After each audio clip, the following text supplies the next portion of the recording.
computer. We're recording now. Thanks for reminding me. And we've had some good stuff. It's really been a lot of fun. And I'm looking forward to what this year brings. Sure. It's funny we talk about fear. When I always would put these when I would put these gatherings on, there was always the fear of what happens if the main person doesn't show. What do I do then?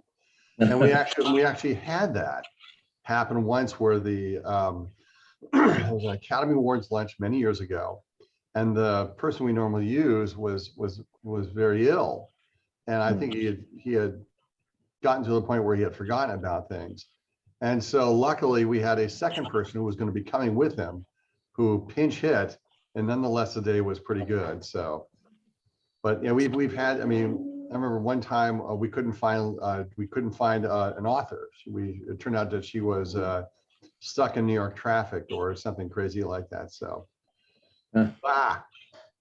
So Jama, I see you're there. Quick question: Are you? We have some friends over at John Jay who teach. Oh God, last name Moskos. Charlie Moskos' son, who's written a couple of books, and there was a guy. Yes, Peter. Peter, that's right, Peter Moskos. Yes. And his father. When his father was obviously still alive, we had several gatherings, and then there's is Daniel Kennedy still there? I think his name is. Yes. Yes, he did a lot of gang work and community stuff. Right. Yeah. Exactly. Okay. Yes. Great. Give them both my best. I will. Okay. Hey, Bobby. Hey, Bob. How are you? Good. Apparently I've got a little bit of scratchy feedback that I can't seem to shake. So we'll play it as it lies. So you're going to have Mary do your podcast next week? We're gonna record it on the 13th of February, and then Okay, good. Well, no, actually it's Super Bowl. We just changed it to the 12th. So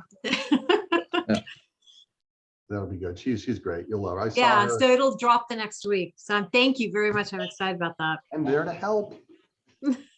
And then, since this is a technology focused, I found out that my website's not ADA compliant and I have to get that fixed. Does anyone here know a developer I can talk to about that?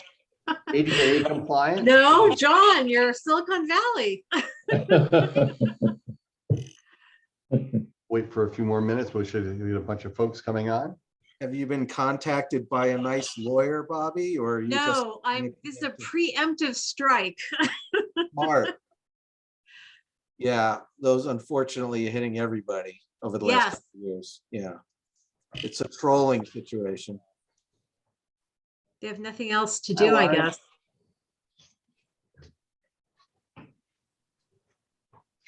So we're waiting for everybody to join us here. And that's the other thing too. It's that, you talk about the fear issue, we'll call it that, since this is going to be the focus of today's call.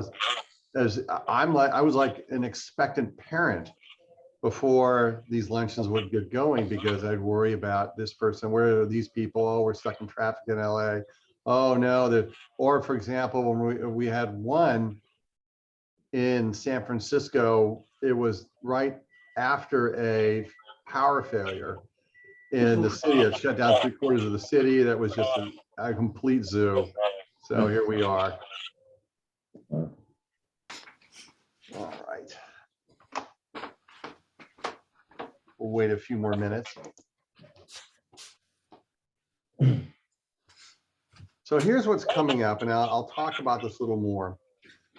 Joyce Carol Oates is tentatively scheduled for February 11th, which will be good. And then there's a book out by James Curtis that's getting a lot of heat, or getting a lot of buzz. Buster Keaton, who's the author, is a friend of ours. Then we do our annual Academy Award luncheon, which we used to do in Los Angeles, but for whatever reason, we just couldn't. We couldn't do 3 or 4, so Leonard Maltin will be doing that one. Carl Bernstein has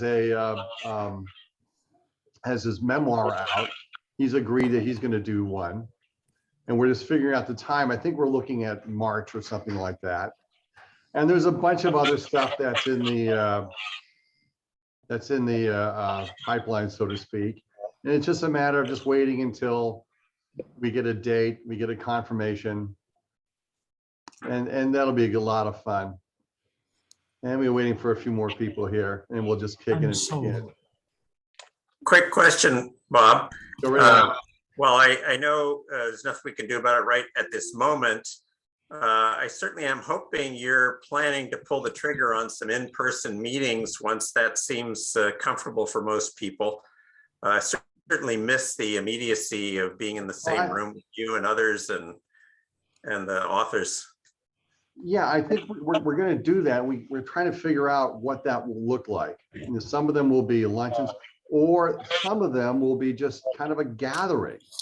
And kind of, we used to have that, like when we were in New York, in Manhattan, we would have this kind of great after luncheon gathering where there would be, we all hit the sauce, for lack of better words, and have a great time. And there's a great picture, I think it was an Esquire, it took place in George Plimpton's apartment, like in the early 60s, where there's this great gaggle of writers and all this other stuff. And that's kind of what I'd like to have, just have a blast.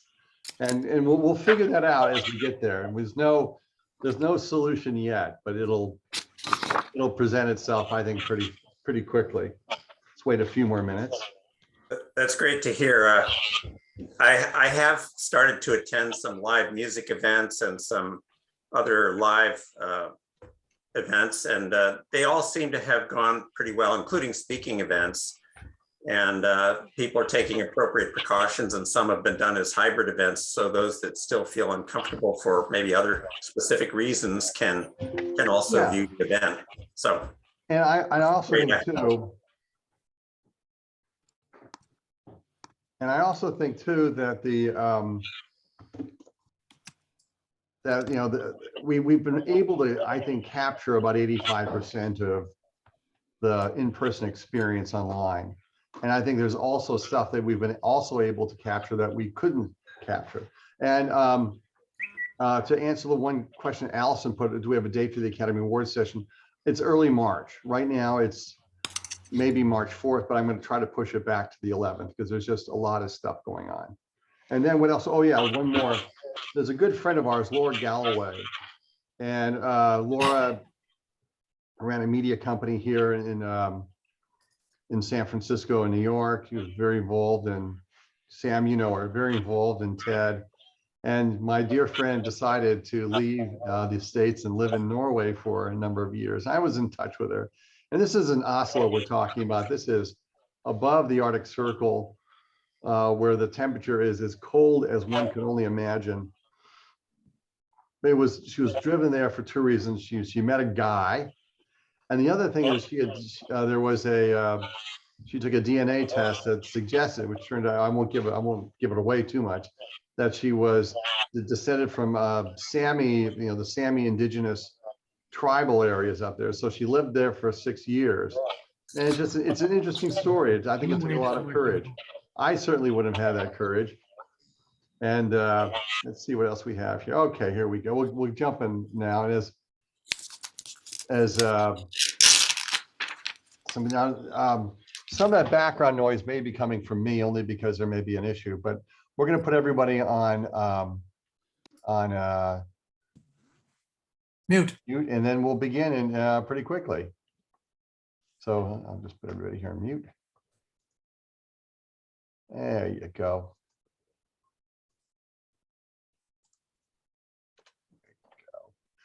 All right, well, welcome to the Luncheon Society. This is the inauguration of the 27th season of the Luncheon Society, which began long ago in the restaurant of the Hotel Durant, with the old Hotel Durant. It's called something else now in Berkeley. And there were 3 of us, Tim Farley, myself, and Tom Kosh. And we couldn't figure out why a former lefty presidential candidate became an investment banker. and we wanted to find out why. And so we did, and it just kind of grew from that. I think now we've done something to the tune of 350 gatherings. They're always a lot of fun. We grew from San Francisco solely to San Francisco to Los Angeles, then to New York, then to Boston. And now because of the pandemic, we've migrated online, I think somewhat seamlessly. And as this current wave begins to recede, hopefully we'll be doing some in-person gatherings or events or something like that. We'll test it out in San Francisco to see if it works. We'll probably have some sort of wingding at one market or something like that, one of our old haunting grounds, or out in Boston or out in New York. But it'll be a lot of fun. Just stay tuned. Here's who's coming up. Joyce Carolus will be joining us for our annual gathering, which is always great because she never talks about the book she's written. It's all about the process of writing. And what's great is there are a lot of other writers around, and they really are part of the conversation. There are 2 new books on Buster Keaton that are coming out now. We're going to have James Curtis, who's one of the writers, and that'll be in February. We're going to have our Academy Award, our annual Academy Award gathering with Leonard Maltin. And the date will be coming out soon. Carl Bernstein will do a luncheon with his memoir. Laura Galloway, who's an old friend of ours, will also do a luncheon. So just, you know, like we've always said, come as you are, come as you can. It's a lot of fun. And with that, I want to welcome John to our Luncheon Society today. The book is Journey Beyond Fear. And when you look back at the year we've got, now we're in the 3rd year of pandemic, and fear has been palpable. Basic questions: will I live? Will I die? Will I keep my job? Will I come through this with my heart and soul intact? And those are big questions. And I think John kind of helps us, and the book is really good. And there's a story I was watching. It was on PBS, one of the kind of the sister PBS channels that does some of the rebroadcasts of Frontline and stuff like that. And they were talking about the launch of Apollo 11 and how the filmmaker was going through the launch site out at then Cape Kennedy, now Cape Canaveral. And he picked up a palpable sense of fear that was throughout the entire launch complex.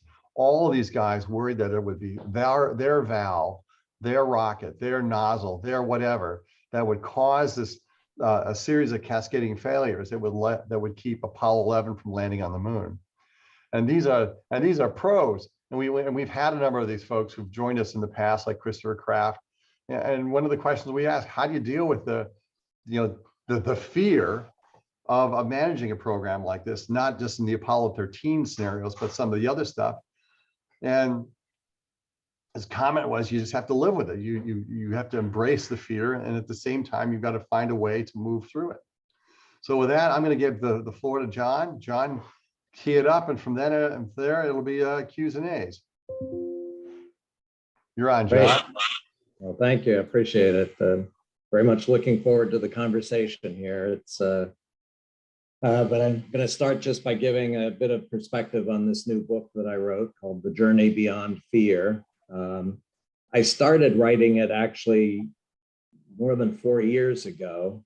And the catalyst for it was I was traveling around the world as part of my work. And everywhere I went, the dominant emotion that I was encountering was fear. At the highest levels of organizations, at the lowest levels, out in the communities. And I emphasize this was well before the pandemic. So I'm not talking about fear that's generated by the pandemic, but it's a broader set of fear. The fear that I'm focused on is the fear that we feel when we look into the future. Do we look into the future and see opportunity, or do we see threat? And I think more and more people around the world are seeing the future as very threatening, and they're afraid of it. And at one level, I think it's very understandable. I've done a lot of research around the forces that are reshaping the global economy. I believe there is mounting performance pressure on a global scale. So the fear is understandable, but it's also very limiting. It shrinks our time horizons. It makes us less trusting of others. It makes us more risk averse. There are all kinds of consequences of fear. So it really triggered me to write this book. It partly to help people acknowledge the fear, because I think many people are unwilling to even admit that they are afraid, but more importantly, to make the journey beyond fear and cultivate emotions that will help them to have more impact that's meaningful to them. So the book is partly a memoir. I talk about my own life's journey and the experiences I had in moving beyond fear, but it's also based on a lot of research that I've done over decades that are related to this. And I ended up coming up with 3 pillars, I call them, that can help us on the journey beyond fear. And the 3 pillars at the highest level are narratives, then passion, and then platforms. And the challenge for me is that I use different meanings for all of those terms. And not what everybody else thinks when I say those words. So for example, with narrative, most people think narratives and stories are synonymous. It's the same thing. Well, I make an important distinction between stories and narratives. For me, stories are self-contained. They have a beginning, a middle, and an end to them, the end. And the story is about me, the storyteller, or it's about some other people, real or imagined, but it's not about you. And in contrast, for me, a narrative, the way I use it, it's open-ended. There is no resolution yet. There's some kind of big threat or opportunity out in the future, not clear whether it's going to be achieved or not. And the resolution of the narrative hinges on you.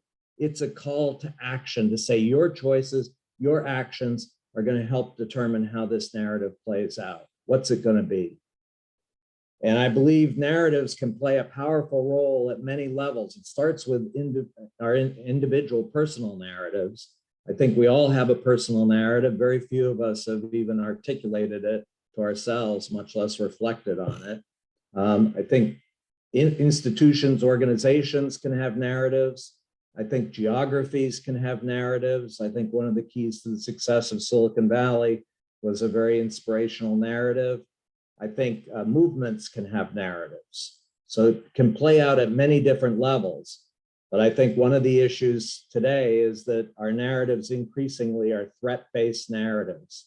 It's all about the threat that's coming at us in the future. And how do we reflect on that and start the process of evolving our narrative so we can focus more on opportunity rather than threat? So that's the first pillar. Second pillar, passion. In my experience, I do workshops and I've surveyed participants in the workshop and asked them to define passion for me. And I can guarantee that I'll get as many different definitions as there are participants in the room. We all use the same word, but we all have different meanings. And I'm using a very specific form of passion. I call it the passion of the explorer, which comes up from research that I've done around where do you see sustained extreme performance improvement? And what can you learn from that? And one of the things I found is that despite a huge diversity of those environments, all the participants had a very specific form of passion. Again, I call it the passion of the explorer, but the key components of the passion of the explorer, number one is there's a long-term commitment to having increasing impact in a specific domain. You don't want to just be in that domain, you want to have more and more impact in that domain. Second element of the passion of the explorer is what I call a questing disposition. When you're confronted with unexpected challenges, people with this kind of passion are excited. This is an opportunity for them to have even more impact. What could I do? How will I do this? They're excited about it. And then third element of the passion of the explorer is a connecting disposition, which is people when confronted with these challenges who have this passion, their first reaction is, who else can I connect with who can help me get to a better answer faster? They realize that they're going to learn a lot more and have more impact if they come together with others and ask for help. So I think this passion of the explorer can be a really powerful emotion. I call it the fuel for moving beyond fear. And then the third element, platforms. Again, everybody talks about platforms today. We all know about platforms, they rule the world. I'm talking about a very specific form of platform that I believe does not yet exist. So most of the platforms we have today are either aggregation platforms where you're just helping to support short-term transactions, buying and selling products. Retail platforms would be an example of that. Or they're social platforms, just helping people to connect with friends, family, broader network where they can have interest conversations and maintain contact with each other. The platform I'm talking about is what I call learning platform. And here I hasten to say, when I talk about learning, I'm not talking about online video courses. So everybody says, oh, learning platforms, that's Udemy, that's all these online video platforms where you can sign up for courses. No, that's learning in the form of sharing existing knowledge. The most powerful and necessary form of learning, I believe, in a rapidly changing world is learning in the form of creating new knowledge, knowledge that did not exist before. And in order to do that, you have to learn through action and by coming together with others. You'll learn a lot faster if you're working with others to address a particular opportunity or challenge. And so I am a strong advocate of we need a new form of platform, new kind of platform where the primary design goal is to help all the participants to learn faster together. What would those platforms look like? And I'll just quickly mention one element that I think is going to be critical to this kind of platform. It's what I call small impact groups. I believe that in this journey beyond fear and to accelerate learning and impact, we need to come together into small groups. Typically, based on research I've done, it's between 3 people to 15 people, but no more than 15 people, because the goal is to develop deep trust-based relationships with each other. And where you are supporting each other if you run into unanticipated problems, but you're also challenging each other because you all share a commitment to having more impact in a particular area. And I believe these impact groups are going to be really a key element in this journey beyond fear, that if we can come together in small groups, we'll bring out more of that passion of the explorer and learn much faster and have much greater impact. So the 3 pillars, again, narratives, passion, and platforms.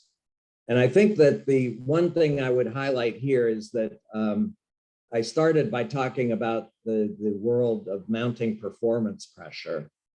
I think the interesting paradox is the same forces that are creating mounting performance pressure are also creating exponentially expanding opportunity. We can create far more value with far less resource, far more quickly than would have been imaginable a couple of decades ago. But here's the problem. If we're driven by fear, we can't even see those opportunities, much less be motivated to pursue them. And so I believe that one of the key reasons for making this journey beyond fear is so that we can address these exponentially expanding opportunities and all prosper as a result. So maybe I should just turn it over now to some conversation and Sure. see what. And usually what we do is put your name into the chat, and then you'll be queued. I'll start with the first one. I'm fascinated about the narrative piece. And I want to look at the narrative piece through a sports frame. Being from Western New York, it seems like Buffalo Bills fans have inherited what used to be called the Boston Red Sox disease, where we would find new and exciting ways, or at least it's purported that we find new and exciting ways to lose important football games, in the same ways that the Sox used to have those issues, be they be they in World Series or be they in games that matter. And yet, when I look back at the Buffalo experience, there are just as much interesting wins as there are heartbreaking losses. Yet the narrative that is there seems to be one that is waiting for failure to arrive on one's doorstep. Perhaps it's easier to write about from a sports writer's perspective. Maybe not. But it just seems to be a dark cloud that's there. And the question is, how do you, as a community, well, those who are Bills fans like myself, while we may be long suffering, how do we get beyond that? No, well, I think that's one of the key questions here. And it starts, in my view, in my experience, with articulating the narrative and realizing that it is a threat-based narrative. Most people, again, it's just instinctive, it's within them, they don't bother to bring it out. But I think, at least in my experience, again, and I'm talking more about, I should say, in the personal narrative front, I challenged in part because psychologists and psychiatrists use the term personal narrative, and they say, well, tell me your personal narrative. And the personal narrative in their eyes is all about looking in the past and saying, how did you get to where you are today? What are the key choices and actions you took? How did you get to where you are today? In my view, the personal narrative is about the future. It's not about the past. It's when you look into the future, do you see primarily threat or opportunity? And then reflecting on that, and I think back to your example of narrative, it's reflecting on, is that narrative, which is focused on failure, the most inspiring and meaningful narrative for us in terms of achieving more impact? And if it's not, how can we evolve that narrative to focus more on the opportunity that's available? And I think, again, at least in my experience, that process of making it explicit, reflecting on it, and evolving it can be a really powerful way of starting to move beyond the fear. Luke, you're up.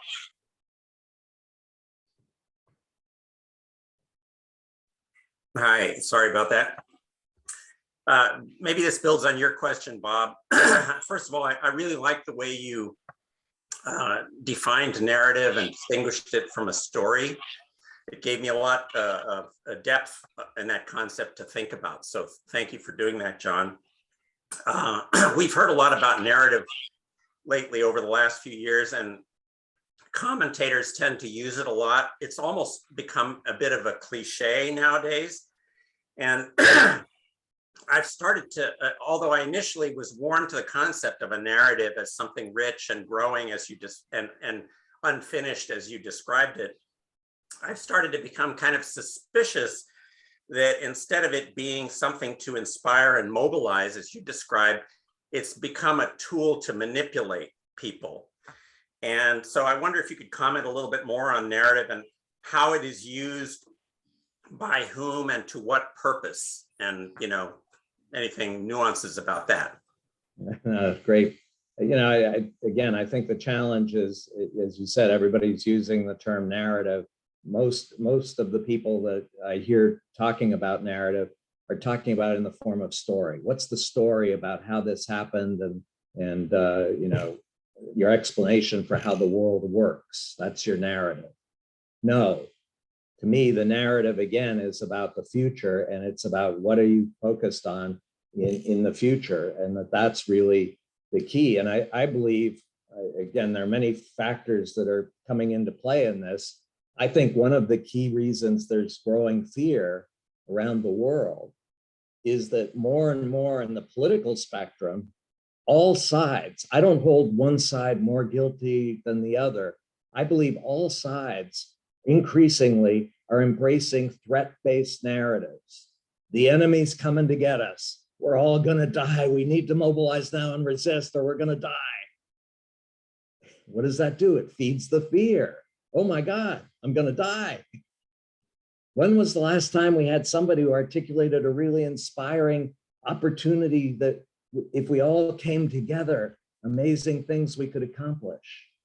One of my favorite examples, and I've studied successful movements throughout history in different parts of the world. And in my research, the most successful movements for change have been driven by opportunity-based narratives that inspired people, motivated people. And classic example I give is Martin Luther King's famous speech, "I Have a Dream" in Washington. Really inspirational about an opportunity if we all came together. And yes, there are challenges and obstacles we have to overcome to get that opportunity. That's the reason we have to act. We can't just step back and wait for the opportunity to arise. But the focus is on the opportunity. And I think we're missing that, unfortunately. Before we go to Irina, I just remember the one luncheon that I had forgotten about. It's the annual Dukakis luncheon, which will be coming up very soon. So Irina, you're up. Thank you, John. Really great book. So I would just especially liked your learning platform idea with the small impact groups.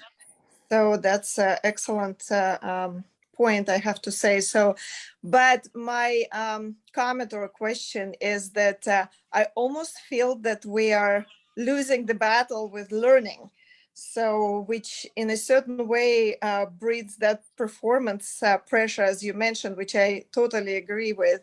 So what I mean is that the amount of information that we're currently bombarded by is just so astonishing, so that it almost feels like all of us are having, knowing more and more about less and less, so that kind of imposter syndrome that is breeding, subconsciously in us. So because obviously one person is incapable of consuming, and processing, especially all that information that we need to, as we think about particular subject, right? So, and I remember reading somewhere, I don't know how true that is, that, an average person in 1700s, had the same amount of knowledge that one issue of the Sunday issue of the New York Times, for example. So lifetime versus one newspaper. So, and it's of course mounting and mounting, so, and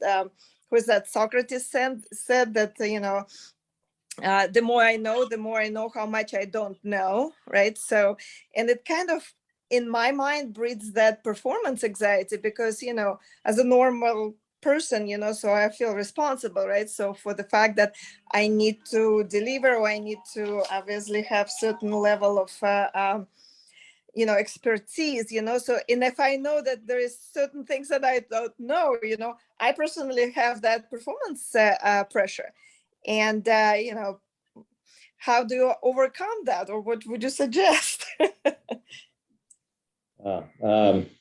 Yeah, I covered a lot of ground there. It's all very relevant. I think clearly one of the key forms of pressure is the expanding and accelerating array of information that we're confronted with.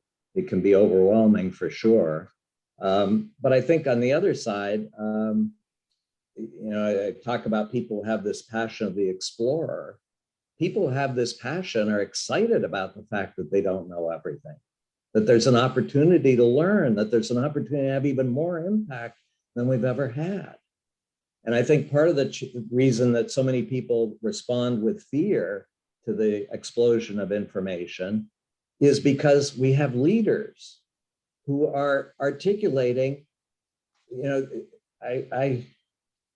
I would generalize and say in the world we live in today, the mark of a strong leader, and I'm talking about companies, governments, foundations, you name it, the mark of a strong leader is someone who has an answer to all the questions. You can count on the leader to have an answer. And that breeds fear, because if they have all the answers and I don't, I'm going to be, losing my job, as you said. And it also, I think, contributes, everybody talks about the erosion of trust in our world. If we have leaders who say they have the answers to all the questions, there are two possibilities. One is they have no clue about how rapidly the world is changing, or they're lying. And in Exactly. either case, I don't trust them. Exactly. My view is in the future, the mark of a strong leader is going to be the one who has the most powerful questions and who will freely acknowledge they don't have an answer and ask for help. And I think that sends a powerful signal to people. None of us have all the answers. Come on. And we need to come together and help each other to get better answers. So I think I love that. Yeah, thank you. That's a great answer, which is exactly what is happening in terms of, there is an erosion of trust, even to science. And science seems to be like an objective information. Let's discuss, right? So, and now we obviously, don't even trust in science, so because exactly what you pointed out. So, yeah. And Agreed. I agree. We need to have more questions rather than strong answers, so those days are over. Okay, Yeah. so we'll move on to Wilford, Bobby, and Jama and Sam. Okay, Wilford, hey, you're John. up. Hey, John, it's Wilford Welch here. hey there. I teach about the climate emergency to K through 12 teachers throughout the United States. And that is obviously a fearful subject in most people's heads. In your description of the three pillars, you did not mention hope. It's buried in there someplace, and I'd like to know where you bury it and what you think about the importance of hope. No, I think hope is helpful. It's important, but I put much more emphasis on what I would describe as excitement. It's not just hope, it's excitement, because the excitement is what motivates people ultimately to take risk and to come together and do things that have never been done before. And that's a key element in this, what I call the passion of the explorer, is that excitement that people have that really drives them. And again, it's, it's an earlier comment about fear and people experiencing fear. One of the areas that I've studied in terms of research on this is big wave surfing, extreme sports. You talk to a big wave surfer as they're paddling out to ride that next big wave, they're afraid. They know that not only have people fallen off their board on those waves, people have died riding those waves. But guess what? They're still paddling. They're so excited about the opportunity to do something that nobody has done before. They're riding. And again, I'm not saying we eliminate fear. Fear can be helpful in the right context because it identifies the risks and challenges we're going to face. But ultimately, it's how do we cultivate that excitement? And again, I certainly hope is helpful, but to me, excitement is even more energizing than hope. Thank you. Thanks. Sure. Before we get off, we'll go to the next quote. I want to go back to Wilford for a second and look at fear within the constraints of policy development. Considering that Wilford was working in the Nixon White House and in the Kissinger shop during the opening volley of the opening of the People's Republic of China. And my question would be to Wilford along the lines of, in terms of fear, you had Kissinger himself, who was famously not paranoid, but perhaps yes, perhaps no, depending on what biography you read. You have Nixon himself, who was paranoid, famously. You had concerns that the genie would get out of the bottle, that the initial conversations between some of the third-party countries as part of the opening to Mao and Zhou Enlai would in fact leak out. Walk me through the fear that you guys faced. How'd you deal with it? Well, I think the answer is that this idea was such a big one that it changed the name of the game, and people they weren't challenged in the old, they were moving towards the excitement and the potential of the new. And that held people together. And by the way, I don't agree with you, John, not that that's important. I mean, I think excitement and passion are really critical, but I think a sense that we can get there if we are excited and we have a narrative is absolutely critical, and that hope has to be absolutely built into people in the White House focusing on this, that there's a new beginning, or teachers have to be focusing in on the potential that we can get out of something which really every day I find looking worse and worse. I got off on your subject, but I hope that's helpful, everyone. Bobby, you're up. Bobby, then Jama, then Sam. Okay, great. Thanks. I have a much more specific question that helps tie in the Silicon Valley angle to also to the book, is that I do work for a tech company, Silicon Valley funded, and the bro culture is rampant. And I think that fits in every bucket that your 3 buckets. I've never quite experienced anything like it.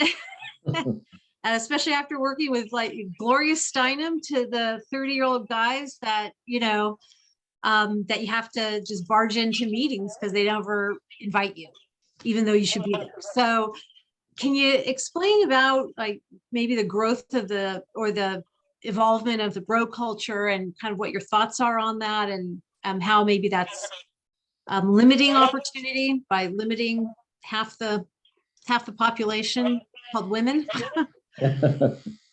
No, I think it's a huge, huge limitation and barrier. And, it's a complex history. I think that it's interesting. I just posted something a couple days ago on social media about the role of women in the early development of the first computers in the US. And they were key contributors, key participants in the development of the early computer technology. But somewhere along the way, we developed a cultural view that technology is all masculine. It's all about men. If you're a woman, you either go have a family or you go into the liberal arts and do something there, but technology is masculine. I think it's, to your point, we're eliminating half the world from contributing to an area that is going exponential, continues to go exponential. So I do believe it's one of the challenges that needs to be faced. And it's one of the things that I emphasize in learning faster is if we don't have diversity in these, I call them impact groups, the small impact groups. But one of the things that I caution against is if you get your small group all from the same background, same ethnic group, same gender, whatever, you're never going to learn as quickly as if you have diversity in that impact group. People coming from different backgrounds, different perspectives, that's key. But again, I think it's a challenge because we have culture that says, no, if it's technology, it's for men. Before we go, thanks. I'm sorry. Before we go to JAMA, I'm going to almost ask the same question I asked Wilford to Ben Bradley. Because when you go back and watch the movie Spotlight, not only was there, you had fear that the fact you were up against the Catholic Church in Boston, which is extraordinarily powerful. You had the fear that you, my God, I might not get the story right, or another paper might grab the story and get it wrong. And it was not just a weekend story. This was something that Spotlight had been working on for a very long time. And the question is, how do you manage that and keep a team together without people running around with their heads cut off? We didn't worry too much about losing the scoop. We felt pretty confident. So I'd say there wasn't fear in that sense. There was more self-inflicted pressure about getting the story right, and the stakes involved. So I think it was a self-inflicted pressure rather than fear of the outside. And we weren't too worried about how the church was going to react. Well, maybe a little bit, but it turned out that that was not an issue because we had the goods. But while I have the floor briefly, if I could just ask one question. Sure. John, you when you mentioned our politics earlier, and that it's all about embracing a threat-based narrative. To me, the overwhelming character of our politics today is divisiveness rather than threat, and how polarized we are as a country. And you mentioned Martin Luther King as a unifying force, which seems almost passé in this day and age, if not naive. Biden ran on unity, and look where that's gotten us. The country doesn't seem to be in a mood to be unified, and that strikes me as rather fearsome. No, well, I think obviously different perspectives and opinions. I view the divisiveness and polarization of our country, and I think not just our country, but increasingly countries around the world, is because we're articulating the threats that the other side is going to. We can't come together with them because they are idiots, they're racist, they're whatever. But you can't come together with them because they're our enemy. They're going to kill us. And so that's why we have the divisiveness. I don't think by nature we want to be divided. I think we have a desire to come together. I think that there's an unmet need or desire that people have, but that our political environment, and we can talk about blank out his name now, our current president, Biden. I believe in the end, he was articulating a threat-based narrative. We got a bunch of racists out there who are going to take over the country, who already have taken over the country. We need to unite to fight those racists. The unification is at one side to fight the racists that are running this country. I disagree with that. I think he was trying to appeal to better angels, perhaps naively, but. Well, we disagree on that one. I certainly have heard a lot of his speeches, and he was definitely fighting the enemy. So let's see, we'll move on to Sam, and then, I'm sorry, we'll move on to Jama, then Sam, then Evan.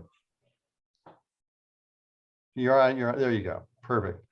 I teach at John Jay College, which is predominantly. It's hard to hear you a little bit. It's hard to hear you.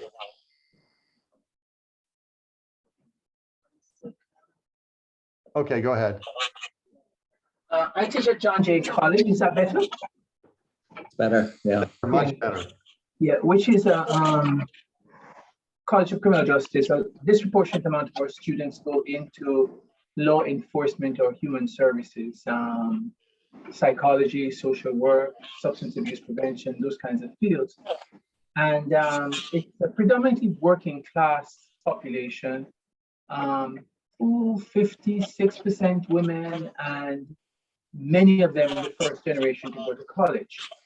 And what's interesting is this is New York, so the diversity is breathtaking. And you're trying to do a lot in the classroom. You have to decide what knowledge do they have to know. So they will look you straight in the face and tell you, oh, New York City has 3.5 billion people. And like, okay, we need to work on some just basic statistics here. So over the time, I've come up with sort of 4 approaches that address some of the issues that John is talking about. One of them is to really know when to facilitate and when to control.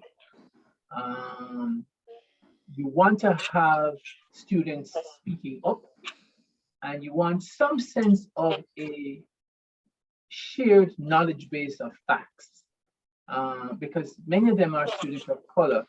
So they're often threatening to the status quo in terms of, disrupting whatever narratives exist. And therefore, I have to think about both low stakes and high stakes responses. So many of them don't write well. So I pay a lot of attention to their ideas. And I said, on your first paper, just do the best you can. I want to know what you think. And they have assigned readings and stuff like that. Once that assignment is in, I say to half the class, you need to go to the writing lab. I like your ideas, but they're not well expressed.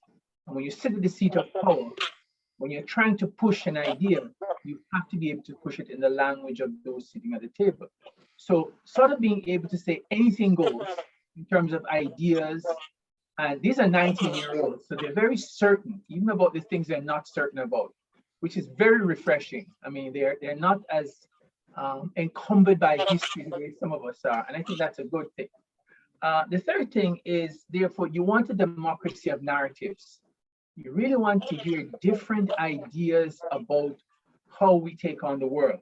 And this is where having a diversity in the classroom matters. So we had, depending on what's going on in the world, you will see an influx of students. So many years ago, there were students coming from the former Yugoslavia, and they would tell you stories like, they would just look at your name and tell you you can't enter the university. Or as one man said, he took them to a village and he said, do you see any mosques here? He says, no. He said, we destroyed all the mosques, so we're destroying history. You get this enrichment of ideas, and it's very, very important, because what I'm learning painfully is give them a concept, give them some ideas, and step back to see for the last point, which is, what are the possibilities given what we know? What are the possibilities given the structures we live in? How would you change it? And the ideas are very hopeful and they're very refreshing. And paradoxically, because you validate the ideas and the diversity of them and their hope, they're then willing to go and work on the technical skills such as writing well, formatting well, citing well. So I am on a good day excited, and on a bad day I'm banging my head against the wall. And hopefully the excitement is, more than the banging of the head. Thanks.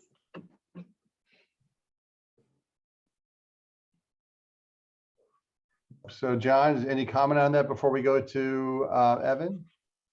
It's just great to hear the experiences of how you draw people out in diverse environments. And I think that's one of the key things that's missing in many of our environments is, I joke often, it's not funny, but I think it's true, is that increasingly in our institutions, we talk about diversity, and it's all about getting diverse people around the table. And once you've done that, mission accomplished.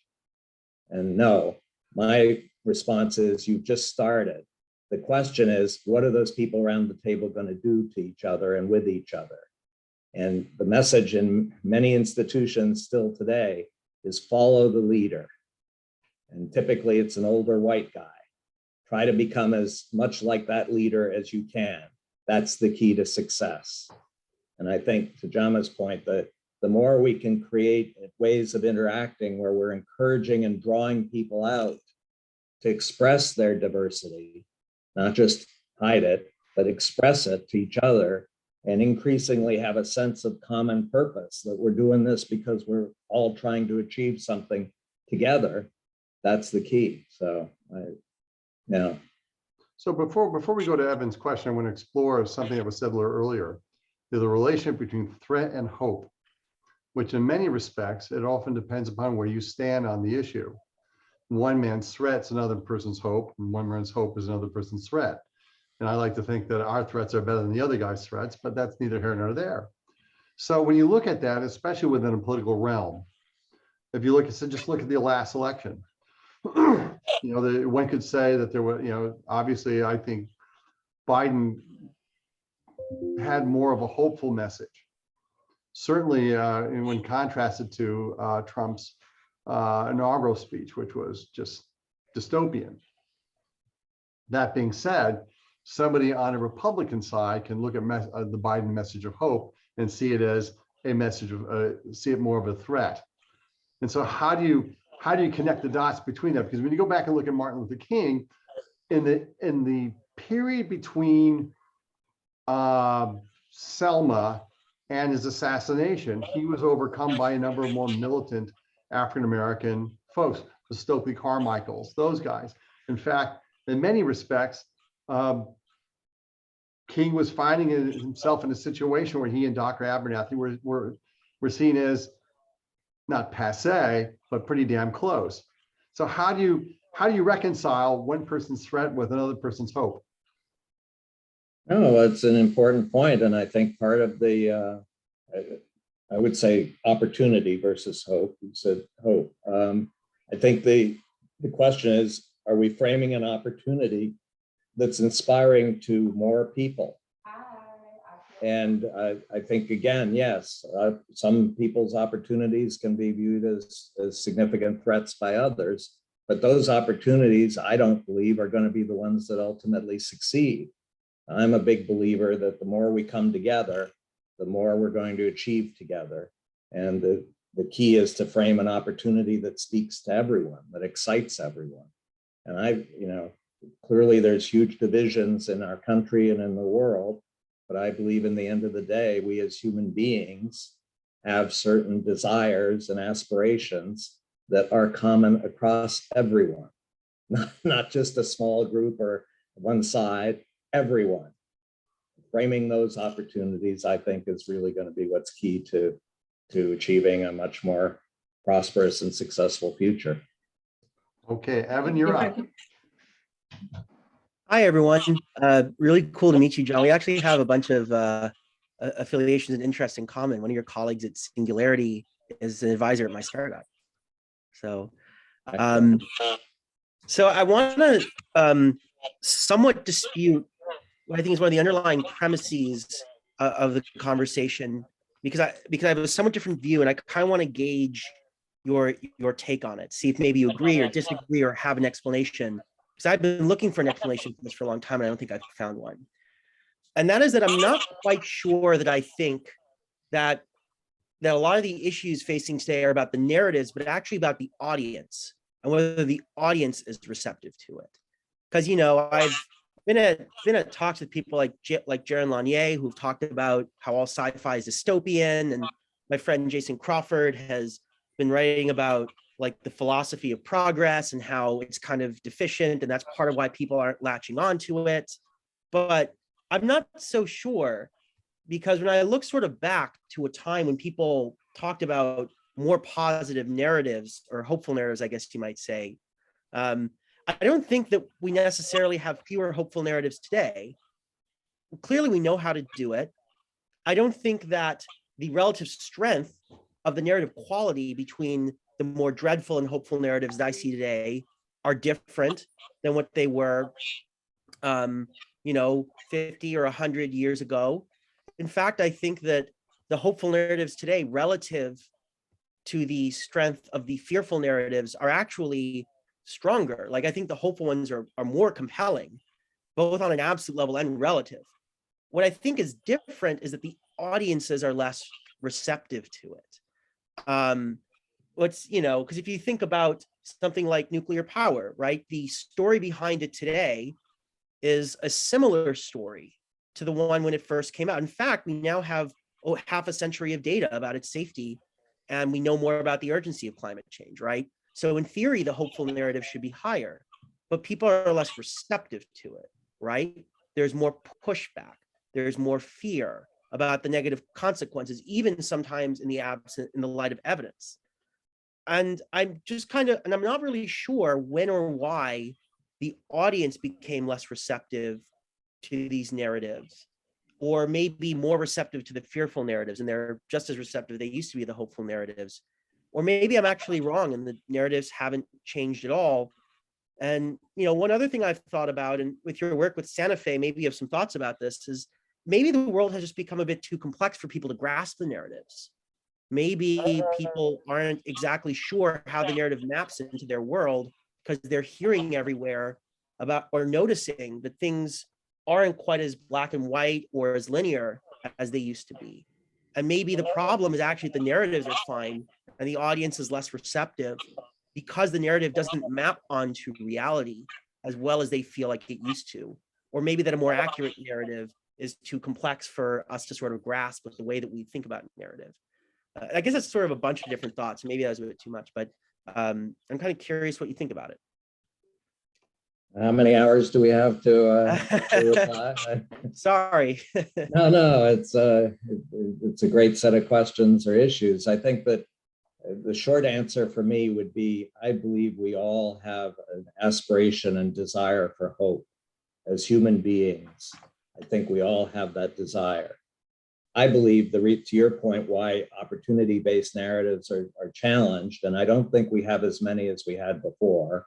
Again, I just use the science fiction example. The science fiction today is all dystopian. It's a terrible world out there. When I grew up, it was all about the utopian futures ahead of us. Those are gone. It's all dystopian. But I think that the reason people are more responsive to threat-based narratives is because they're going back to their personal narrative. If your personal narrative is a threat-based narrative, if your view of the future is the future is really scary, it's coming to get me, I'm going to be more responsive to threat-based narratives from other people. And I'm going to have a harder time embracing opportunity-based narratives from governments or corporations or whatever. And so again, I think it starts with us as individuals to have to look inside and say, what is driving us? What is motivating us? What's our personal narrative? And if we're driven by threat and fear, it becomes a vicious cycle. We become more and more afraid because we embrace more and more threats that are out there. So just So quick are you answer. saying that I'll jump maybe in a that little people's bit lives before are we go worse off, or I'm sorry, go ahead. Go oh, ahead. I'm sorry, are you sorry. saying that people's lives are worse off and that's why they're afraid, or am I misinterpreting that? No, again, it's a complex situation. We are under mounting performance pressure. Competition is intensifying around the world. So yes, there's more threat, but there's also at the same time exponentially expanding opportunity. We can achieve things that have never been even feasible. Which do we choose? Threat or the opportunity? Let me kind of jump in before we go on to the next question and kind of expand on it a bit. Now, when you look back at fear, one can argue that fear has some pretty good things. Let's go back to the big wave surfer. If you put me in front of a big wave on a surfboard, chances are I'll make a nice obituary in the LA Times or the San Francisco Chronicle the following day, because I know what's going to happen. It's not going to be pretty. So in that sense, fear keeps me from getting myself into trouble. If I were to Keeps you from doing amazing things. yeah. But I'm saying I would say, but situationally, isn't there a place where Let me just interrupt for a second. In Silicon Valley, more than 9 out of 10 startups fail. Right. We should stop doing startups because you're going to avoid failure. Great. Fear is what we should do. No. I would agree Thank with God you. there are some who are so passionate and excited that they're willing to take the risk. Yeah, I would agree with you, and I think it goes to maybe gradations of fear. It's one thing to lose, to have your ego bruised by the fact that your business plan didn't come to fruition. It's another thing when you are taking the big wave, either literally or figuratively, and you potentially hurt yourself. Like, for example, you see fear among extreme sports, where you see the guys in the squirrel outfits going, the squirrel suits, flying in between narrow ravines and things like that, somehow evading death, forgetting that there are two people doing it, the guy who's doing it and the guy who's filming it. And at one point, when I look at the lack of fear, does that become dangerous? In the same way, if I put my hand on a burner, I feel it.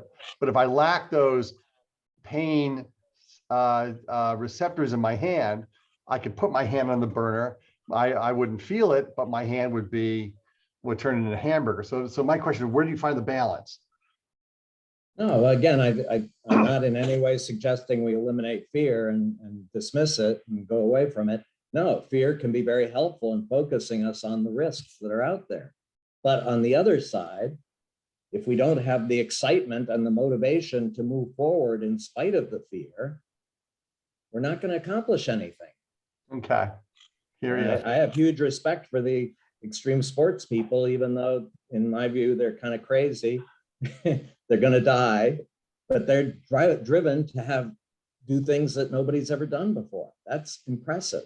I'm Bob, can I comment on your question? Sure. So, psychologists actually and some philosophers actually distinguish so that we have physiological fears that actually keep us as a body preserved, and there is a psychological set of fears. So if you want to accomplish something, obviously, you have to work on your psychological fears. So, but keep all those reflexes, so that keep you away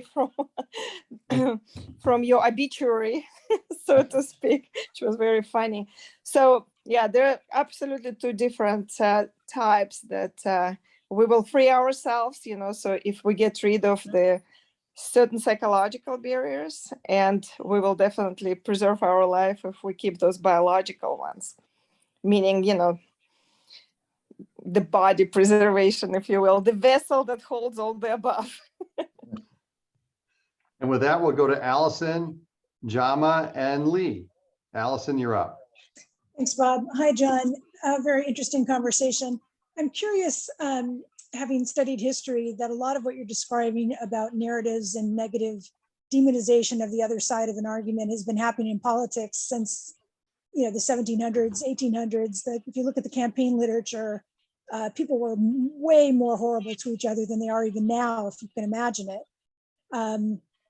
So my question to you, and you probably cover this more in the book, I'd like to focus on the positive side of what you're describing in these platforms, of how people would come together to try to create bridges. Because my personal fear is talking to the other side. I'll just be honest. The lack of ability to agree on just common facts on which we can then extrapolate where we may disagree on policy, kind of, to me, undercuts having any kind of meaningful conversation when you can't even agree on, as someone said, science and certain core concepts that are just so fundamental and obvious to me. It sort of defeats, I'm afraid of even engaging in the conversation, because actually, to Ivana's point, I begin to fear for my physical safety. They're going to come and kill you. They're going to come and kill you. Don't. Yes, exactly. Don't So get near them. what's your recommendation in our personal or professional lives about who facilitates these platformed discussions? No, I think that's an important question, is who are the facilitators? Who's trying to do this? I mean, again, I don't see many people trying to do this, much less doing it. So again, until and unless we see the opportunity and say we're missing so much if we stay polarized and divided, we're not going to make the effort to come together. And yeah, I completely understand your position that it's very hard to come together given the way we see each other. And but I think it's a necessary thing for us if we're really going to make the future as good as it could be. So do you speak about that more in the book, about strategies or tools? Yeah, no, absolutely. I think Allison raises an important point about the role of facts in society today and the total inability to agree on a common set of facts, and the increasing role disinformation is playing in society, fuels the divisiveness and makes one side want to throw up their hands and say, my God, how can we even talk if one side won't acknowledge a common set of facts? There is no Walter Cronkite anymore. And the era of 500 channels and social media is upon us, and we still don't know how to cope with that. Okay, Jama, you're up. I think you had a question here about, are we biased from an evolutionary perspective to hope? Now, I don't want to take your thunder, so I'll go ahead and ask away. You're on mute.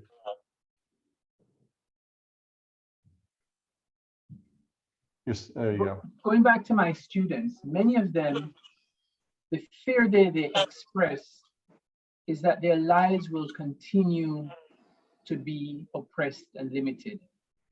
5 of them in a 1-bedroom apartment, a job that's going nowhere, their voice is unheard. That's their fear. And they see the university as giving them an opportunity to move out of that. For some of them, they're not so much interested in process, they're more interested in, I will get a degree.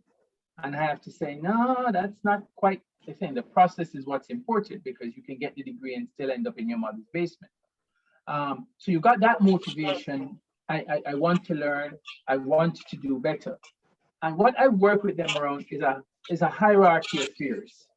It's like some fears are worse than others. So many of you here have children, and remember when the baby was learning to walk, some of you found the optimal distance to make sure that when she fell, she didn't hit her head.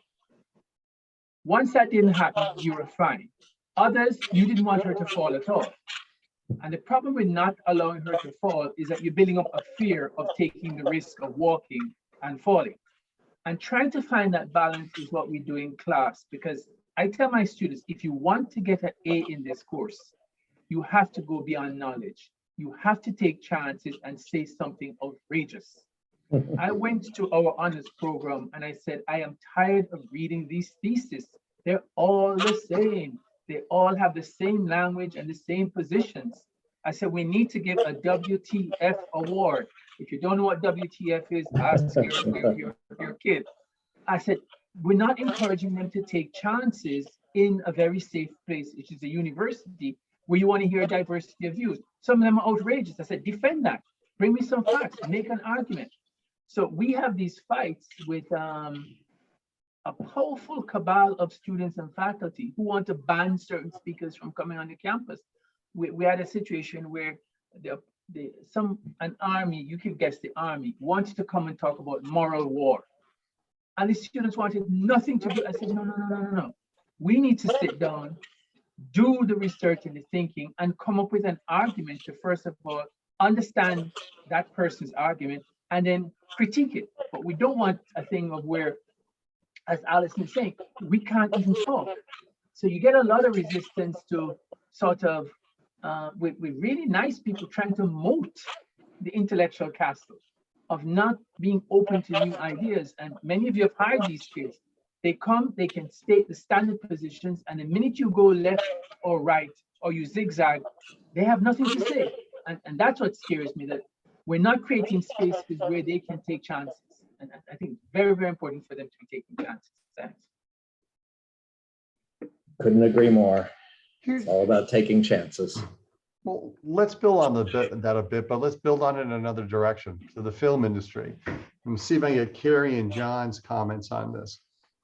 When you look at a lot of larger budget films that do happen to come out, they tend to fall along a certain contour, either on the superhero part or they're on the they're along tried and true and tested plot lines, or leveraging certain star relationships or certain packaging that's been put together by, CAA or whatever. How do you deal with the fear of coming up and going a different way filmatically? How are you able to kind of balance the fear, which may not be your fear, but it may come from backers, it might come from a variety of internal and external stakeholders within the film industry? And how do you deal with that? John, you still there? You're asking me? Yeah. I'm here, but I'm happy to have Carrie answer it first. Well, as a person who studied film history, I have to say that since sound came in and Wall Street came in the late 20s, fear has been the operative emotion / catalyst for filmmaking in general. So there you go. Yeah, I would agree on a technical level, and on a technical level, we saw it in 2000 when digital technology started to come in. I actually Exactly. was sort of the trailblazer on digital and introducing a lot of people in Hollywood to it through my company then. And it was enormous. I mean, when it finally took off, it took off fast, but it was an enormous lift to get people over the fear of upsetting, the existing comfort zone. And there's so much at stake. So when we saw Kodak or these huge elephants who were so invested in a certain technology and had no idea how to turn the boat around, without losing existing customers and existing structure. And they went out of business as a result because they couldn't navigate the pivot. And creatively, I think it's a psychological thing, really. I mean, ultimately, it generally fails. The kind of sticking with the tried and true tends to not win audiences, but it's endemic in the executive suites because it's safe. You aren't going to really get fired for doing something that was successful before. Now let's build on that a bit, because the movie industry continues to evolve a great deal, and we look back at dealing with putting together a movie that's not going to get buried because it comes out on the same weekend as Avengers 12 or something like that, as opposed to putting something on, say, Netflix or Hulu or something like that, utilizing that as a platform for content delivery.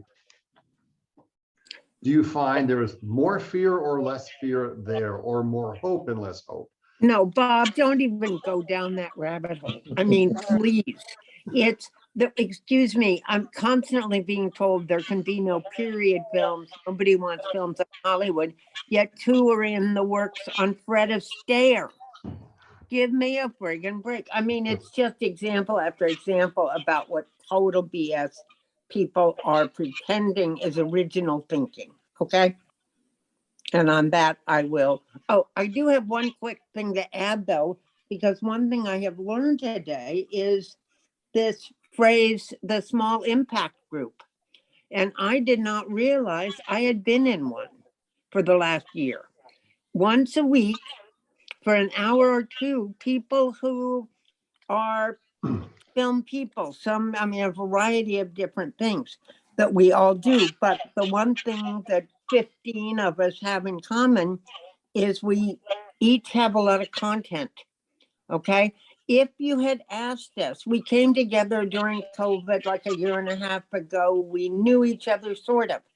But I find the most interesting thing is if you had asked us what we thought of each other a year and a half ago, totally different responses than what we have now. We now have a respect for each other and for each other's knowledge. We might not agree on certain things, but that doesn't matter. And we all have each other's back in a way we would not have had before. And, I can't wait till tomorrow when I can share with them the fact that we have a name, that we are an impact group. I mean, Bob, one thing that's interesting and possibly to John's thesis also, at least out of the film business, is the only thing that's really proven true over and over and over again is that if you do something unique and startling, people pay attention to it. I mean, obviously, if it's of quality and caliber. The independent film business has sort of survived off of that concept. You can't be similar. You have to be distinctive. You have to be different to get attention.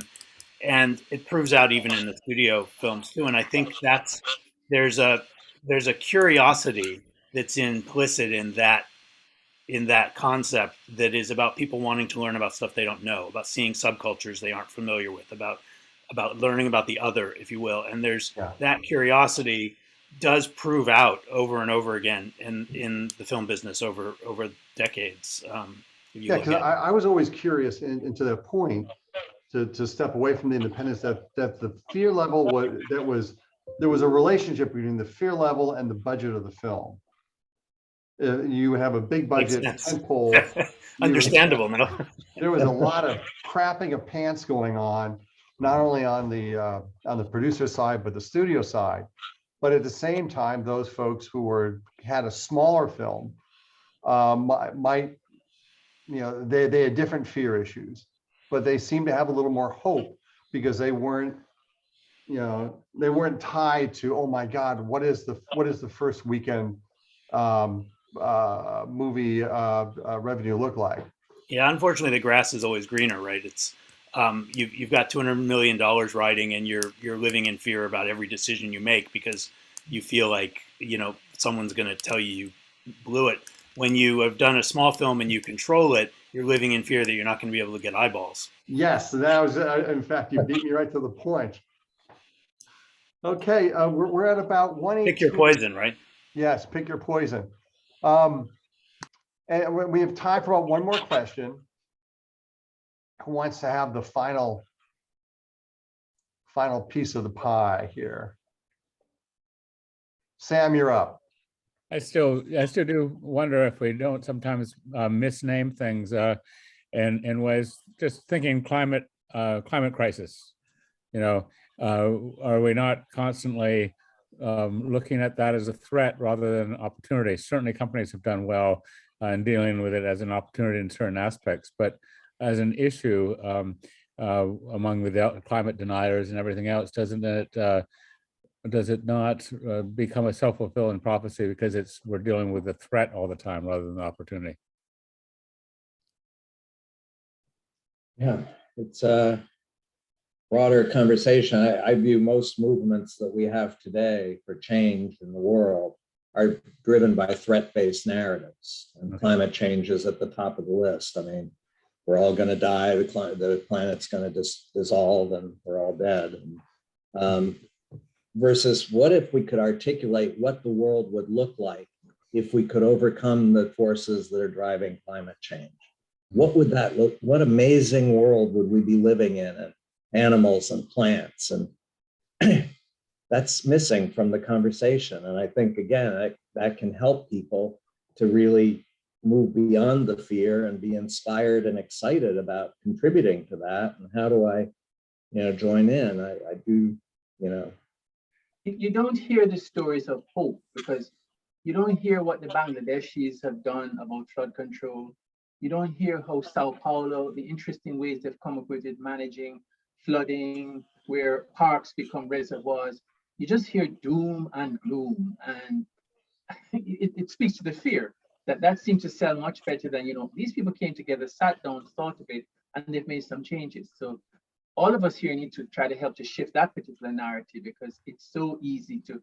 But John, last point, I was just thinking that I don't know how true this is, but every time James Cameron made a movie, he divorced his wife at the end of the movie and married somebody else. But is that how he managed the fear and the anxiety of what he did? I don't know. Maybe it's both hope and fear. Fear of the divorce attorney, hope for, number 7. Yeah. Well, what also people say is that positive messages don't sell. And I mean, the movie, I guess people might answer that better, but I mean, it is very true where I think hardwired to pay more attention and spend more energy as a, species, onto the harm potential because we want to have a self-preservation mode, so, but is that why, we're definitely paying more attention towards fear and, anything that is sensationally negative and scary. Yeah. And even news these days, so there is nothing positive. So, and maybe because people just don't even look it up and not interested in the positive messages because that's kind of a given. I don't know. Well, I was wondering to bring it forward. I think we're all animals, and I think there is that amygdala that we all have that's trying to survive, and that's the first impulse. But to overcome that, and this is my question, John, to overcome that is part of your recommendations. Do people actually need to physically get together in a room versus on the telephone versus email versus even Zoom? It's been my experience as a corporate lawyer that when we can't seem to get the final 10 points agreed, I said, everybody needs to get in the room together. And all of a sudden people compromise a little bit and people tend to somehow act differently when they're in the room. So I just want to get your input on that. Yeah, I'll just start with the observation about the amygdala and living in fear and whether this is an evolutionary thing. You know, yes, we have an amygdala. We are responsive to fear. My challenge back is to say, name me one person that you know who says their aspiration in life is to live in fear. I don't know anybody who has that aspiration, but we have a vicious cycle going on where the more fear you feel, the more responsive you are to the fear, the threats that, you know, the news presents us or whatever. And so we're going to be in a vicious cycle until and unless we pull back and say, where is this taking us? Is this really where we want to go? And so I think, and to now I'm blanking on your question. Oh, Lee, the question about in the room. Yes, absolutely. In the book, I talk about the notion that ultimately, if we're talking about deep trust-based relationships, the best way to build those is in person together. I know that's challenging in the COVID era, but one of the examples I give is, again, I go to a lot of diverse environments, online war games, World of Warcraft. And you find people coming together in World of Warcraft into small impact groups, and they're starting to build a real connection with each other, and they're from all over the world. And one of the key things that they feel a growing need to do is to actually come together in person somewhere in the world so they can actually see each other in person. And I think it's, again, a human desire that we're going to get to know people much better if we see them in their fullness versus just on a screen. And not to say we can't use the screens to enhance or make the interactions more frequent, but ultimately, I believe the impact groups that are going to be most successful are those that come together on a regular basis in physical space. Thank you. And with that, it's probably as good a place to end today. And I want to thank John Hagel for joining us. And at the same time, to John's point, we're going to figure out some middle ground here where we're going to get together, maybe not in the form of a traditional luncheon society, but in form just to get together. And I think that I miss that. And I was in Los Angeles about 2 or 3 weeks ago, and I wish I could have spent more time with more friends, but I miss it, and that's important to me. But we'll be back next month. So I want to thank everybody for coming. More luncheons to go. Both John and John, if you could hold around for a few minutes after we're done, that'd be great. So coming up next, in theory, is Joyce Carol Oates, and we're going to have James Curtis with the upcoming Buster Keaton book, which is a lot of fun. Leonard Maltin will do the Academy Award Luncheon Society, which is a hoot, and there may be money involved. I think we might do some sort of Academy Award pool. I got to figure that piece out. Carl Bernstein will join us at some point in March. Laura Galloway, our old pal, Mike Dukakis, and the one I forgot was Andrea Kodrescu. We always have really good poetry gatherings. And Alicia Ostreicher, who's a friend of ours, also the wife of Jerry Ostreicher, who's a great astrophysicist at Princeton, we have these great gatherings at the end of the. We didn't do it this year, but we would have, Booker Prize winners, prize winners all over the place. But Kodrescu is great. He's the wild man of Dadaistic poetry, and we've had him many times in the past, and a much fun shall be had. So thank you very much, and we'll see you soon. Take care. And John hang in for a little bit.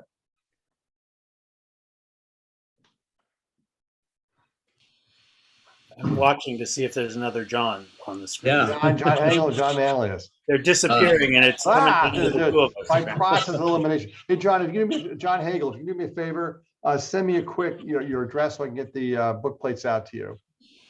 And John Manlius, what can we do? I want to really grow the Hollywood, the film thing, because that's why we originally went down to Los Angeles. Now, what we've been able to do in a good way is split film up into a lot of directions.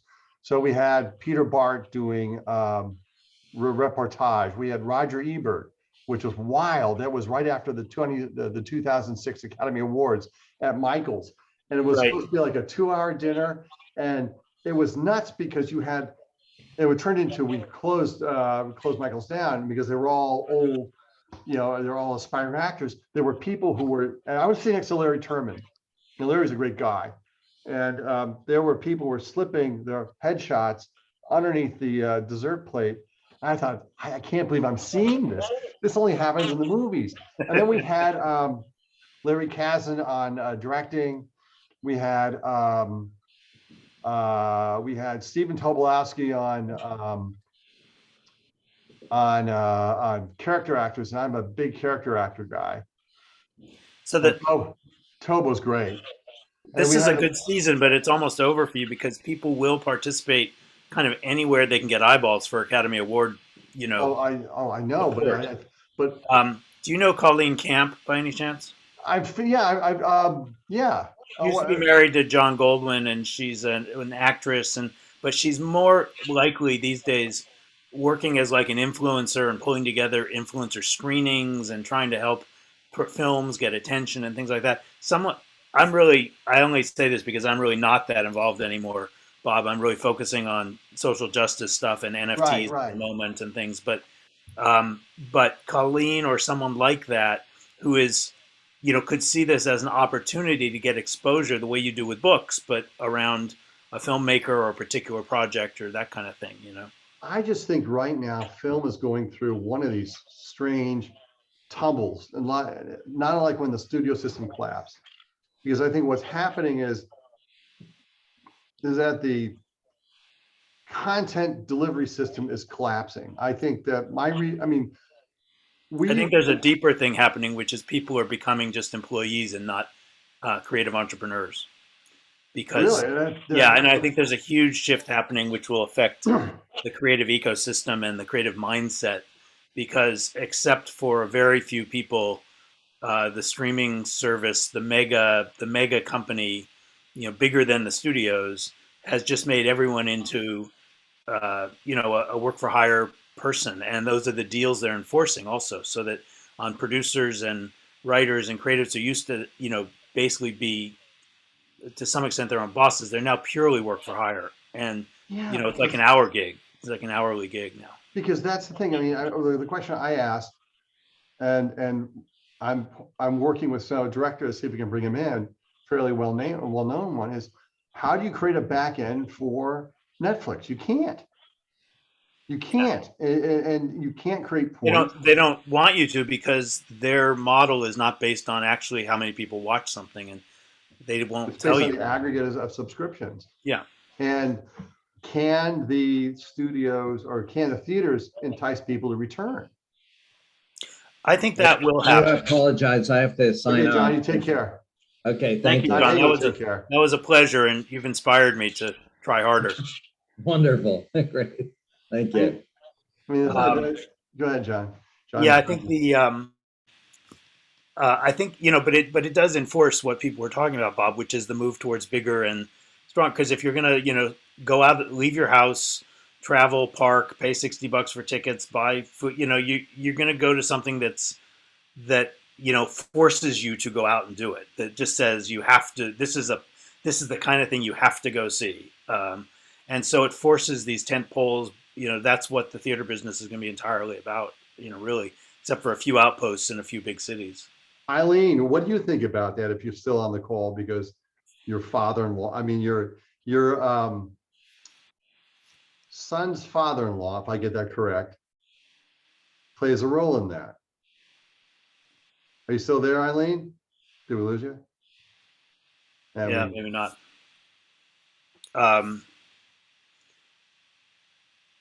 It'd be interesting to, I'm trying to think where you'd get an interesting, challenging conversation out of. It's not like someone from the Academy per se, but some straight shooter. We had years ago, we had Bob Bookman at CAA look at it. That's what we did. We looked at it from a variety of sides. Bob Bookman looked at it from the agency side. Kaz looked at it from the directorial side. Peter Bart from the studio side, Ebert from the reviewing side, and then we had other actors and from their side to get an idea of how things are changing. Because it's interesting, because when we sat down with Casson, you know what he said? I can't make the movies I want to make. And this was before Netflix. It was before all these things, and it was also before the reboot of the Star Wars, the next But then step. look, somehow, I think he's right. I mean, but I mean, about Kasdan, I mean, look at, there's a couple of major directors who you just don't see anymore. I mean, major successful commercial directors who you just don't see anymore. But look, Denzel just got Macbeth made, which is going to be seen by 5 people, Yeah, 5 people, and we'll get an Academy Award. somewhere in there. I'm Yeah. not sure which part of it. Yeah. But, so tough stuff does still get made. And oddly enough, like even Marvel just took a big swing with the Eternals with Chloe Zhao, who's the director of Nomadland, the $1 million indie basically.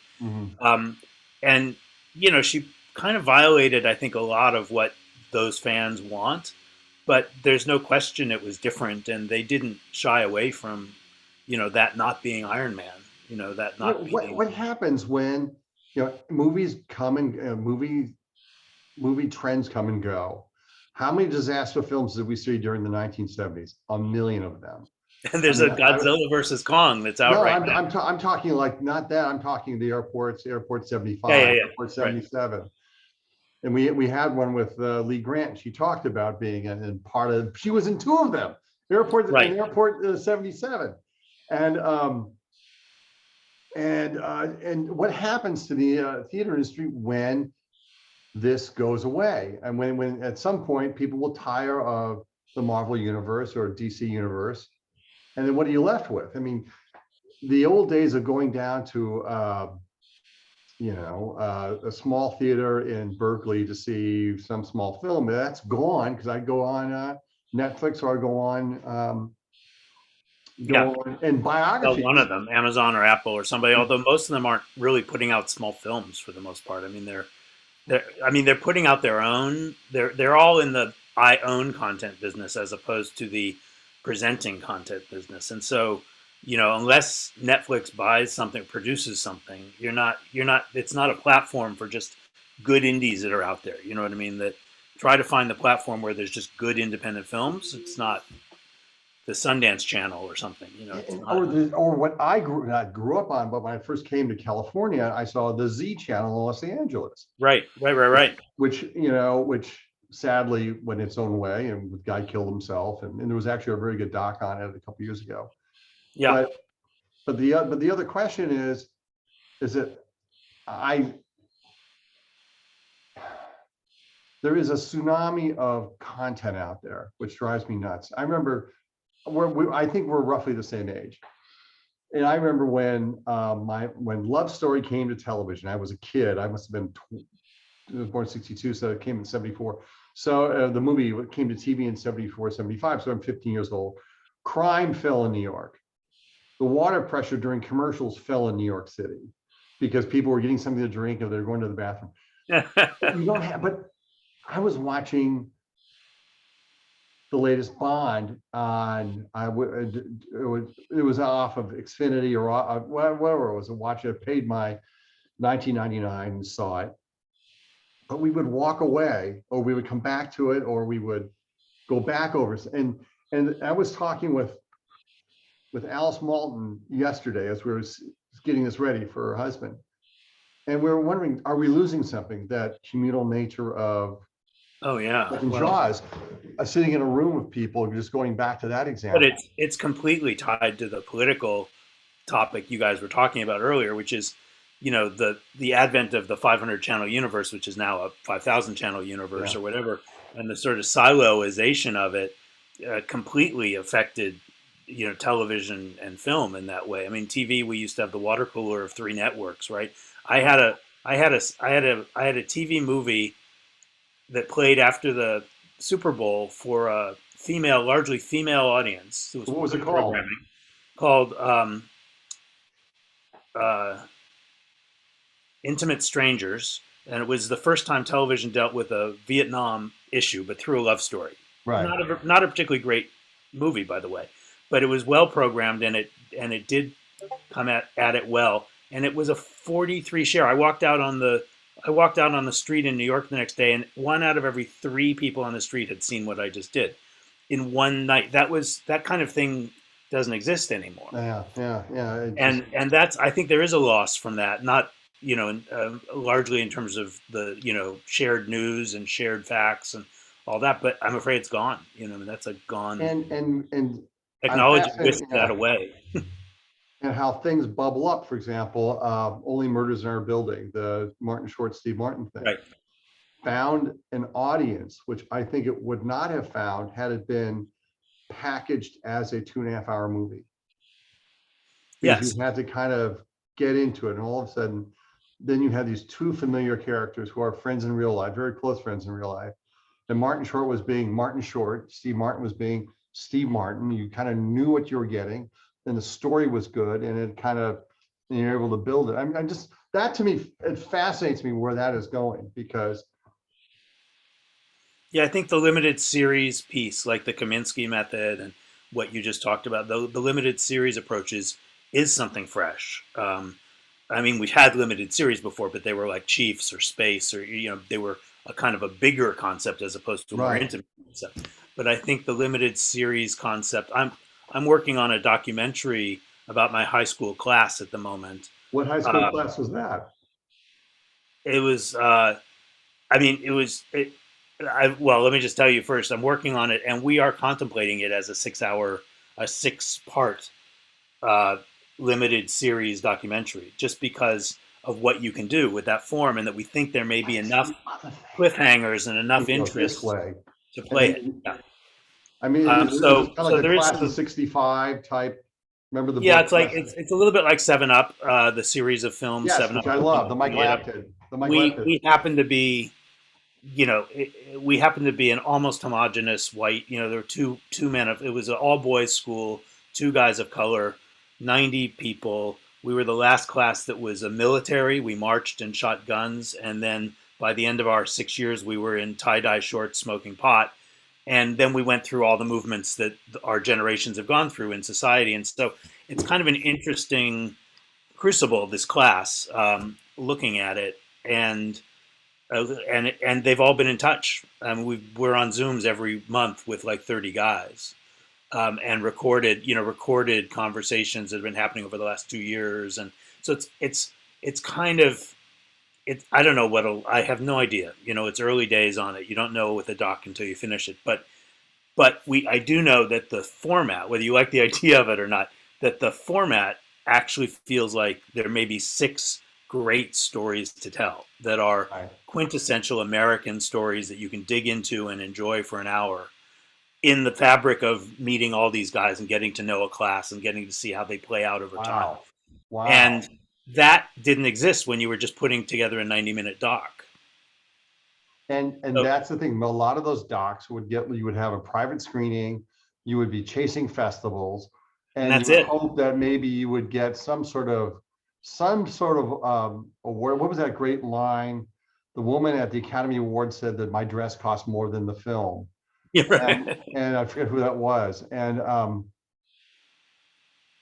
but that is the benefit of the fact that they just need content, and they're not really checking at the box office potential entirely on these streamers. The fact that they're just feeding the engine and trying to provide additional benefit for Prime members or whatever, that is actually benefiting some of these types of projects. Right. And maybe the pressure is off them, and they just need to do something that they think some people will get, and that might get critical support, and that they can fill up time. The other thing too, and I got to go in a few seconds, that knocked me out, is that what the streamers are able to do is they're able to reintroduce a film that may have had a troubled production. I go back to Cotton Club and the revamp of Cotton Club that Coppola did. When Cotton Club came out, you couldn't see the film without seeing the turmoil that led up to it. And with the guy who got killed, the problem with Robert the hell is his name? Yeah, the one who got away that we wanted to do a luncheon with so badly. The kid who stays in the picture, Robert. Yeah, I can't remember his name I can't either. remember. But But they all have, they come in damaged, like Waterworld or something. And but you see it, but you had a chance to see it, and we had a chance to see it, and Yeah. Felicia and I were knocked out by it. And Yeah. and we felt that the Godfather 3 coda was much better than the Godfather 3 originally. And B minus, it was C plus B minus B. But it gives film an opportunity that it might not have had in the theater, or it gives a biography, which always says bad box office to begin with, an Right. opportunity to find life in a way it wouldn't have. So, hey, John, Anyway. it's good to talk with you. I'll talk to you. There's some other stuff I want to talk to you about, but we want to do more film stuff, because as you can see. Understand. Good to talk to you. All right, my friend, take care. You too. Bye-bye.